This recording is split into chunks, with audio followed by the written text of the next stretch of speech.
नाशिक जिल्ह्यातील चांदवड तालुक्यातील रात्री कातरवाडी येथे वाडी वस्ती मळ्यांमध्ये पिण्याच्या पाण्याची तीव्र टंचाई जाणवत असून जनावरांना चारा पाणी अभावी दगावत असल्याची माहिती सामाजिक कार्यकर्ते भागवत झालटे यांनी दिली आहे।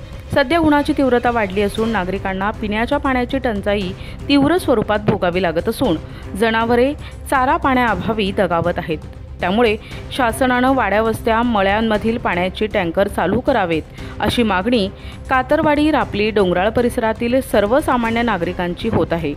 सध्या आम्हाला कोणत्याही प्रकारचं अनुदान नको, कोणत्याही प्रकारची शासकीय योजना नको, फक्त आम्हाला सध्या चारा पाण्याची सुविधा उपलब्ध करून द्यावी हीच सर्वसामान्य नागरिकांची मागणी होत असून 2 ते 3 किलोमीटर अंतरावरून लहान मुलांसह पाणी आणावं लागते।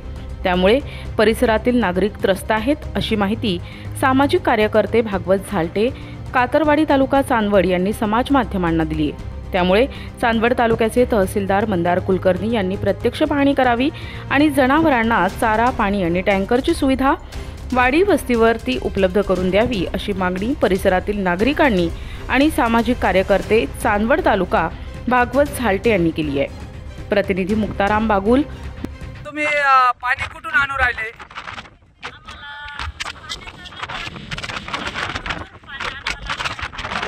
तर मग या मुलांनी लहान मुलं कसं काय तुम्ही घेऊन यायचं पाणी? या लहान मुलांना कशाला पाणी आणण्यासाठी लावता तुम्ही?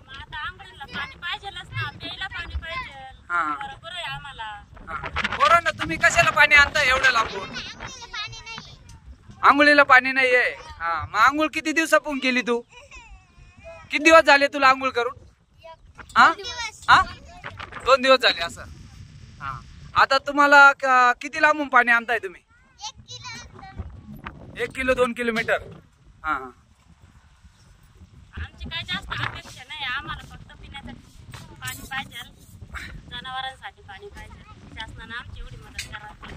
म्हणजे तुम्हाला पिण्यासाठी पाणी पाहिजे आणि जनावरांसाठी हे पाहिजे। तर तुमच्याकडे किती जनावर आहे?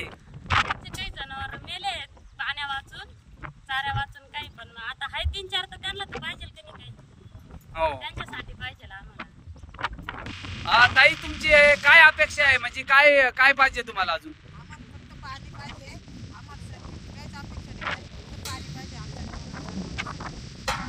शासनाकडून काय मदत पाहिजे?